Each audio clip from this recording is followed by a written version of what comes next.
If there's one thing I don't like for video games to do, it's waste my time. I don't like unskippable cutscenes, I don't like not having a sprint button, and I definitely don't like bad AI. So why exactly do I like The Last Guardian? Well, mainly because the Trico is my new best friend. Now, before I go any further, we gotta go over just what exactly The Last Guardian is, because if you haven't played the game yet, you'll be a little lost otherwise.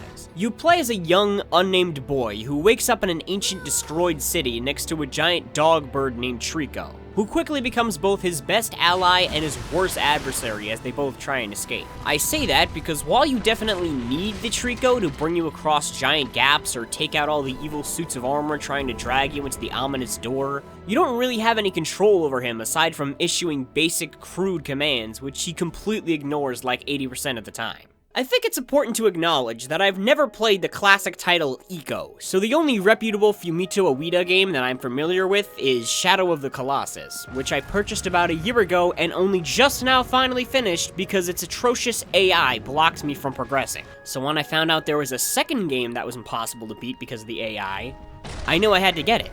It was either gonna be really good or really bad, but it would definitely be interesting. Here's how this game probably came to exist. The developers were trying to make a pet simulator like Nintendogs for the PS4, but accidentally screwed up the dog AI so badly that it was completely unusable, and then just decided to make that into a game instead. Actually, no, I take it back. There's no way this was an accident. You would have to work incredibly hard to make an AI this terrible. And you know what?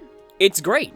I know I sound sarcastic, but I actually really appreciate how often the Trico completely ignores me when I call him or screws up and kills me. There were deliberate measures taken to make sure he feels like a genuine living creature that doesn't always act predictably or controllably, and I like him that much more because of it. Normally in video games, when I'm given an animal or human companion, the very first thing I do is try and blow them up in some way. I'm probably a bad person for that. When I drive my horse over a cliff in Breath of the Wild, I don't feel a shred of guilt, because he's very clearly just pixels on a screen. When I accidentally hit Trico in the face with a barrel, I spend the next 2 minutes petting him and audibly telling him how sorry I am, even though he obviously can't hear me through the TV screen. I'm sitting here spamming the circle button, trying to let this fictional animal know that my hurting him was an accident and we're still best friends. There are multiple sections of this game where you just have to quietly wait for several minutes at a time with not a single thing to do. Literally, I mean it. There's nowhere to walk to, nothing to interact with, no buttons to press on the controller, there's nothing. The game suddenly transitions into basically just a real-time cutscene where you wait for the Trico to do the one thing that moves the game along. And as frustrating as it is, I don't know, I still kind of like it. You see, whenever the suits of armor try and drag you off into Narnia, you can't really do anything to stop them but call in your giant Pokemon to eat them all. It's the first game I've ever experienced where you're the NPC who needs to be escorted, and your ally is the one who doesn't feel like saving you all the time. You're supposed to feel powerless without the help of your companion, and the fact that you sometimes just have to sit there and wait for him to stop messing around and do the right thing makes complete sense from that perspective. There was a deliberate and intentional attempt to make this game feel as real as possible. From the intentionally bad AI to the lack of a heads-up display, it's carefully designed to make you forget that you're playing a video game and help you imagine that this entire experience is actually happening. People have been trying to immerse the reader/viewer/player in every piece of media since the beginning of time.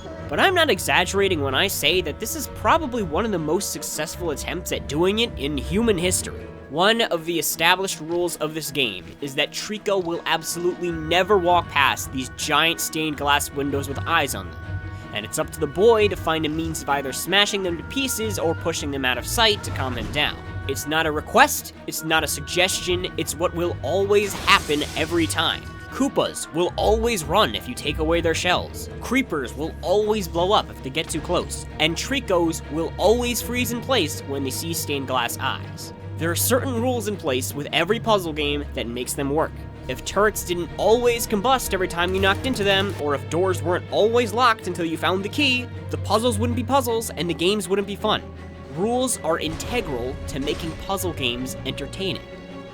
But what's great about the Trico is that rules don't really apply to him.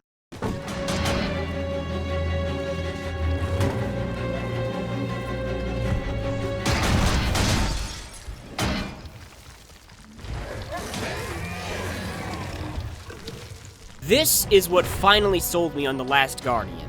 Witnessing the Trico completely disregarding the rules of the game to rescue his new friend. That's what makes The Last Guardian so special and unique. It's a video game that breaks all the conventions of video games themselves. It's boring, on purpose. It controls poorly, or sometimes not at all, on purpose. It breaks its own established rules, on purpose.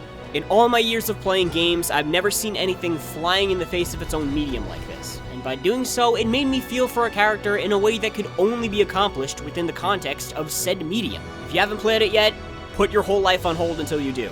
It'll be the best half hour of video games you've ever played, and the best 8 hours of unskippable cutscenes you've ever watched.